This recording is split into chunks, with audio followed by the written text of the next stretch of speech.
Բարև ձեզ, Ազատ ձայն լրատվականի եթերում հայագիտական ձայն Արարատի հաղորդաշարն է։ Այսօր խոսելու ենք աշխարհարման մասին, թե ինչպես է ստեղծվել երկիրը ըստ հնագույն առասպելների եւ տեղանունների։ Մեր հյուրն է հայագետ, լեզվաբան Մովսես Նաջարյանը։ Պարոն Նաջարյանը Բեյրութից է եւ սովորել է տեղի Երվանդ Հյուսիսյանի անվան հայագիտական ամբիոնում Վահե Վահյանի ղեկավարության ներքո։ Բարև ձեզ, պարոն Նաջարյան։ Ես արդեն խոսեցի, թե ինչի մասին է այսօրվա մեր թեման եւ կցանկանայի մենք միասին քննարկենք, զրուցենք հենց աշխարհարման թեմայի շուրջ, թե ինչպես է ստեղծվել երկիրը, արարվել ըստ հնագույն առասպելների եւ տեղանունների։ Եվ անմիջապես ուղղեմ ձեզ առաջին հարցը, ըստ սումերական արձանագրությունների ինչպես է ստեղծվել երկիրը։ Իհարկե համաշխարհային բոլոր առասպելները խոսում են այն մասին եւ նաեւ իհարկե սումերները, որ երկիր մոլորակը սկզբում ծածկված էր ջրերով եւ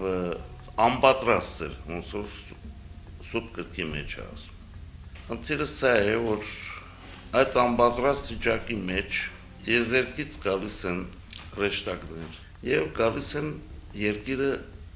զարգացնելու, բնակեցնելու եւ մշակելու համար։ Այդ մասին սումերներն էլ շատ հստակ գրել են, եկողներին գոչում են Իկիկի, որը հայերեն եթե դարադարձենք կլինի Եկիկ, որի մասին խոսվում է մեր հենց Վահագնի երգի մեջ, երբ ասում է երկներ երկին, երկներ երկիր, երկներ երկիր անձով, այս ամբողջ երգը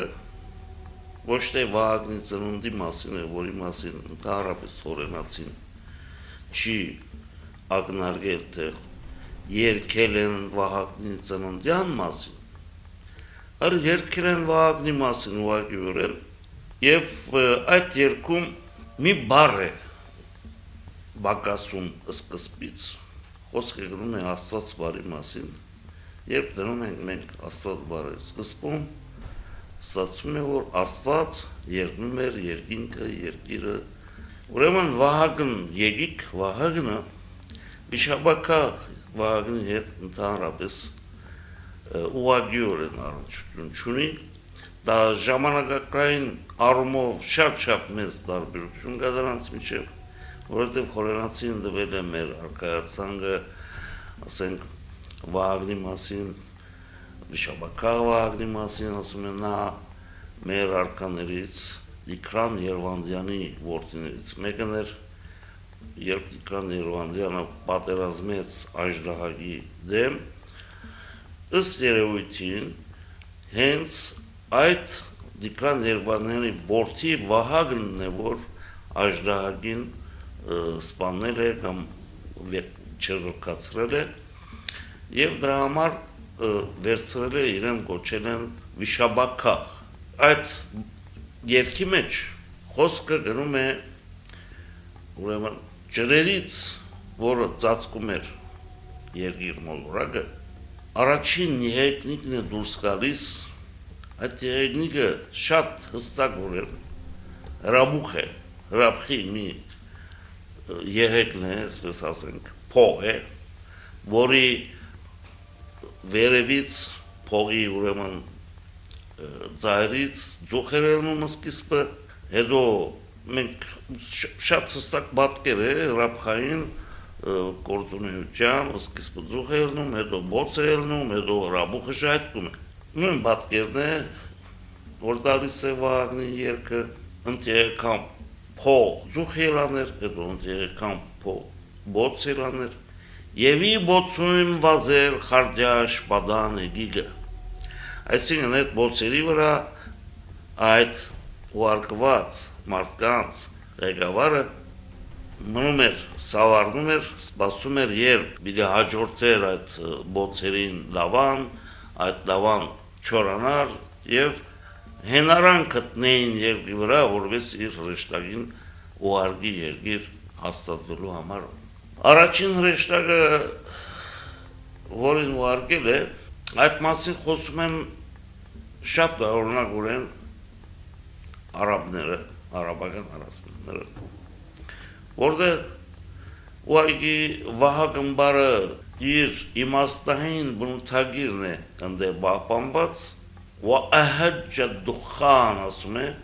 այսինքն բորբոքվեց ծուխը Վահագնբարն է, ահաջա ասած Վահագնբարն է, հայկական իրականության մեջ այդ Վահագնի երկից բացի ուրիշ երկ չունենք ճպախտապար պահպանված, բայց մեր հարևանները պահպանել են եւ երկիր իջնելով առաջին հրեշտակը ասել է Տերին, ըստեղ կանգնելու դեղ չունեմ, ինչի վրա կանեմ, ասել է ես հիմա երկնքի ցուլի պատկերով երկրի ջրերից դուրս կբերեմ երկրային ցուլը, երկնքի ցուլը այսօր մենք ինչ կհասկանանք, ցուլ համասիրու կենթանակերպն է, բարձրապես, նրա պատկերով մենք կարարենք դուրս կբերենք ջրերից երկրային ցուլը եւ դու կնստես ցուլի մեջքին։ Եվ այդ հրեշտակը կանգնել է ցուլի մեջքին եւ հետաքրքիր է նաեւ որ ասում է ցուլի մռութը ջրի մեջ էր։ Հիմա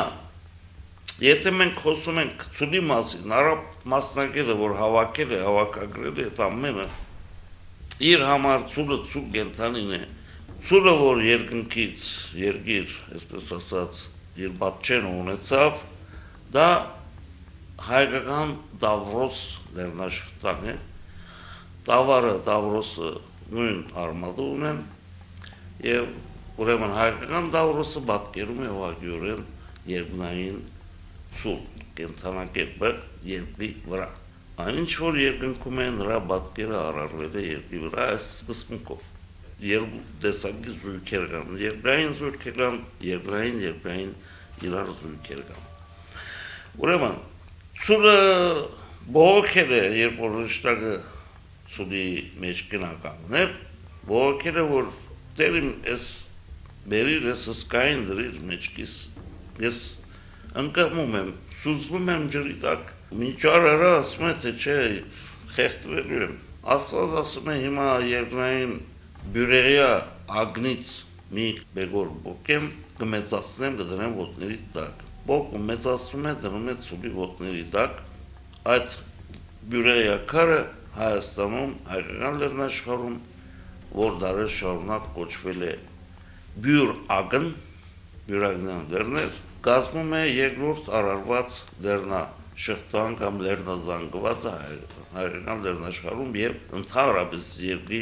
մակերեսին։ Հերթական ուրեմն այսպես շարունակում են առարչական, մենք քիչ առաջ ասինք, որ ցուլի մռութը ջրի մեջ էր, հայկական քարտեզին, երբ որ նայում ես, հայկական Տավրոս լեռնաշղթան կամ ասենք աջ կողմը պիտի լինի այդ ջուրը կամ ձախ կողմը պիտի լինի, ձախ կողմում չունի, այդպիսի ջուր չկա, աջ կողմում Վանա լիճն է։ Եվ Վանա լճի շրջապատում հյուսից հարավ արևմտյան լեռնան զանգվածները կազմում են այդ ցուլի բերանը, որը հետագայում պատկերվել է որպես ցուլի կոտոշներ։ Մինչդեռ հայկական իրականության մեջ Դավրոսյան, հայկական Դավրոս լեռնաշխտայի հյուսում ունենք Տարոն Դուրբերան դարածք, Տավրո բերանը կնշանակի ցուլի բերան եւ վերաբերվում է ուղղակի Վանա լիճը հյուսից հարավ եւ արևմուտքից ընդգծող լեռնազանգվածների դարածքին։ Աստված արարում է նաեւ բողոքների վրա իհարկե, այդ քարն ասում է ես եմ ջրի դակնում, լավ ասում է հիմա կետը կարարեն, կետ զուգ։ Եվ բոլորը գայնվեք կետին, որովհետև կետ զուգը ինքը ջրային կենթանի չի սուզվի։ Եվ արարում է կետ կենթանին երկնքի կետի պատկերով։ Եվ երկնային կետի պատկերը սահմանվում է Հայաստանի Վանա լճի արևելյան դարածքում, որը կոչվել է Վիշապ, դեզերական օրյանոցում էլ իհարկե կետ համաստեղությունն է նկարում։ Եվ երկրի վրա կետ համաստեղության դիրքը արդեն դուք գիտեք Վանա լճի արևելյան տարածքում է։ Երկրի հարաշության այս սահմանների վերջի ծայրամասում դրված է այսպիսի բան, որը ուղղակիորեն արաբ մասնագետը չի կողմնորոշում, ասում է վերջում արարեց Ղաֆ լերը, Ղաֆ լերը, ասում է, ոչ գոյություն է ունեցել այսպիսի լեր, ոչ աշխարհագրականորեն, ոչ պատմականորեն ծանոթ չի մարդկության։ Ըստ Մաշտոցի վարդապետության Աստված ամեն ինչ արարել է զույգերով, եւ երկրի վրա, եւ ցամաքի մեջ վրա, եւ ջրերում, եւ այդ զույգերը, ուրեմն հանդիպակաց զույգերը, այս պարագայում եթե ցուլը գա, որպես Տավրոսյան աշխատա, նրա դիմաց լինի զույգը, որը կոչվում է Կովկասյան լեռնաշղթա։ Կովը դրածը մեջ, ցուլի զույգը կովն է, Կովկասյան լեռնաշղթա։ Ուրեմն սա արաբերենով հենց Կովկասին ասում են Կավկաս,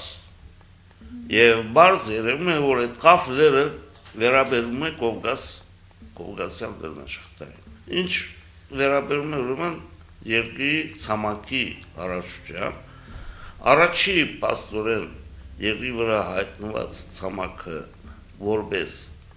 ցամաքակղզի կամ մայր ցամաք, դա եղել է հայկական լեռնաշխարհը, հայկական բարձրավանդակը։ Դրա համար էլ հայկական բարձրավանդակը եւ նրա բնակիչները հայ են կոչվել, սկսել է ցամաքը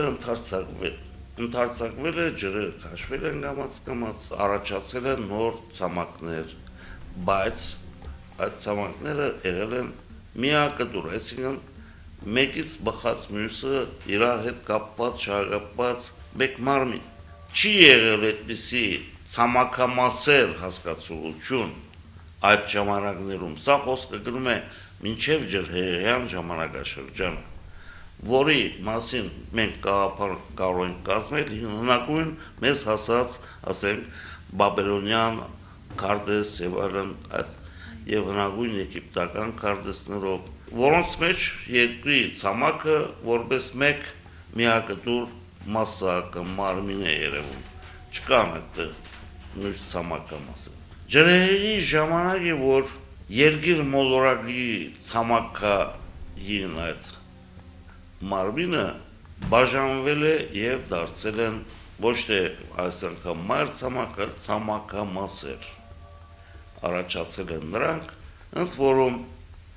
նույն ջրհեղեղի ժամանակ իմ հաշվարկներով եւ ըստ բաբելոնյան արձանագրությունների տվյալների նաեւ այլ աստղագիտական ցիկլերի հաշվարկներով կազմում է 38000 տարի, մեր օրերից 30 մոտավորապես եմ ասում 37 եւ այլն է, ամենատեպս գլոր հաշվով 38000 տարվա պատմություն ունի ջրհեղեղը։ Նույն այդ ժամանակ հայկական լեռնաշխարհում եղել են մեծ փոփոխություններ ինչ առումով։ Արարատ լերը իր զույգակատներով եւ իր ոչով, ասենք, հայկական պար լեռնաշղթան մինչև ջրհեղեղը գոյություն չի ունեցել որպես ցամաք։ Այսինքն Արարատյան դաշտը ամբողջ ծածկված է Լոբյանցի ջրերով, մինչև Սևանա լճի արևելյան շրջանի լեռները ամբողջ ծածկված են եղել ջրերով։ Դրա համար մենք ունենք աղուտներ Երևանի ամբողջ տարածքում, Արարատյան դաշտը ամբողջ աղուտներ են եւ Արարատ լերը, մասիստերը հայկական պար լեռնաշղթան բարձրացել է ջրհեղեղի ժամանակ։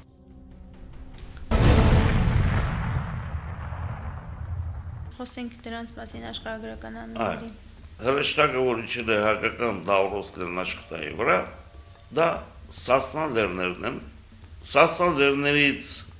հարավ են իջել հետո հրեշտակները, Ուրֆա քաղաքը, Եդեսյան, սակայն մինչև Ուրֆա գնալը, Ուրհա գնալը, Ուրհայ է գրվում իհարկե, Ուրհայը գնշարանի հայերի բնակավայր հայկական ջրերում, մինչև այդտեղ ուրեմն հաստատվելը, քաղաք կառուցելը ինքը իջել է իր ընտանիքով եւ դրանք բոլոր միասին իհարկե տեղավորվել են ոչ թե Սասնան լեռներում, իջել են հարավ, հաստատվել են միտեղ, որը կոչվել է դարեր շարունակ, կոչվել է Անգերդուն։ Այսօր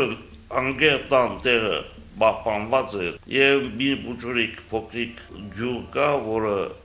կրում է աղավաղված ձևով Իգիլ անունը, Սուրբ Գիրքը կամ Աստվածաշունչը ընդհանուր առմամբ կոչվել է եւ Անգել, մատնում է թե ովքեր են գրել Աստվածաշունչը, անգելները, այդ հրեշտակներն են գրել եւ ոչ թե Աբրահամի 5000 դարվա պատմություն ունեցող ընդամենը հետնորդները։ Նրանք բարձրապես կարողացել են շատ լավ աղավաղել այդ ամենը։ Սիրելիներս, այսօր այսքանը, հիշեցնեմ, որ դուք դիտում եք Ձայն Արարատի հայագիտական հաղորդաշարը եւ մեր հյուրն էր Մովսես Նաջարյանը։ Հաջողություն, կհանդիպենք։